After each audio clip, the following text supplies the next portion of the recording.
ರಾಜ್ಯದಲ್ಲಿ ಈಗ ಮುಂದುವರೆದಿದೆ ಪವರ್ ಶೇರಿಂಗ್ ಜಟಾಪಟಿ. ಗೊಂದಲ ಯಾವಾಗ ಬಗೆಹರಿಯುತ್ತೆ ಅಂತ ನಾವು ಕಾಯ್ತಿದ್ದೇವೆ. ಈ ಮುಖ್ಯಮಂತ್ರಿ ಬದಲಾವಣೆ ವಿಚಾರಕ್ಕೆ ಸಂಬಂಧಪಟ್ಟಂತೆ ಈ ಜಟಾಪಟಿ ಮುಂದುವರಿತಾನೆ ಇದೆ. ಗೊಂದಲ ಯಾವಾಗ ಬಗೆಹರಿಯುತ್ತೆ ಅಂತ ನಾವು ಕಾಯ್ತಾ ಇದ್ದೇವೆ. ಯಾಕೆ ತಡವಾಗ್ತಿದೆ ನಮಗೂ ಗೊತ್ತಿಲ್ಲ, ಹೈಕಮಾಂಡ್ ನಿರ್ಧರಿಸುತ್ತೆ.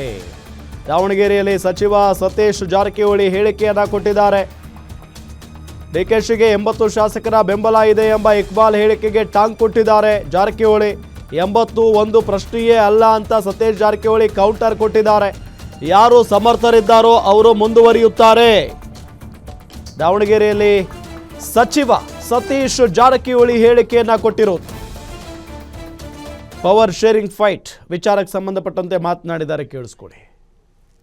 ಎಲ್ಲರಿಗೆಲ್ಲ ಹೈಕಮಾಂಡ್ ಎಲ್ಲರೂ ದೊಡ್ಡವರೇ, ಯಾರು ಸಣ್ಣವರು ಅಂತ ಹೇಳಲಿಕ್ಕಾಗೋಲ್ಲ. ಈ ವ್ಯವಸ್ಥೆಯಲ್ಲಿ ಎಲ್ಲರೂ ದೊಡ್ಡವರೇ, ಎಲ್ಲರೂ ಹೈಕಮಾಂಡ್ ಅವ್ರು ಹೇಳಿದಂಗೆ ಅವ್ರವ್ರ ಪಾಡಿಗೆ.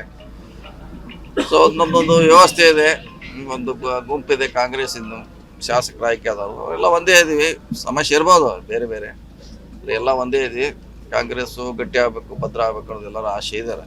ಆ ನಿಟ್ಟಿನಲ್ಲಿ ಬೇಗ ಮುಗಿಬೇಕಂತ ಎಲ್ಲರೂ ಹೇಳುವಂತ ಪ್ರಯತ್ನ ಮಾಡ್ತಾರೆ. ಅವಕಾಶ ಸಿಕ್ಕರೆ ಈ ಸರಿನ ಕ್ಲೇಮ್ ಮಾಡ್ತೀರಾ ಸೇಮ್ ಸ್ಥಾನ?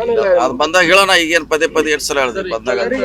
ನೋಡಿ, ಹಿಂದಿನ ಮುಖ್ಯಮಂತ್ರಿ ಯಾವ್ದಾರು ಒಬ್ಬರೇ ಇದ್ದಾರೆ, ಮುಖ್ಯಮಂತ್ರಿ ಆಗಿದ್ದಾರೆ, ಒಬ್ಬರೇ ಅವರು ಆಗಿದ್ದ ಉದಾಹರಣೆ ನಮ್ಮ ಕಾಂಗ್ರೆಸ್ನಲ್ಲಿ ಉದಾಹರಣೆಗಳಿದೆ. ಇಲ್ಲಿ 80 ಒಂದು ಪ್ರಶ್ನೆ ಇಲ್ಲ. ಯಾರು ಸಮರ್ಥಿರ್ತಾರ, ಯಾರು ಮುಂದೊಯ್ತಾರ ಪಾರ್ಟಿ ಅಂತ ಆಯ್ಕೆ ಮಾಡ್ತಾರ.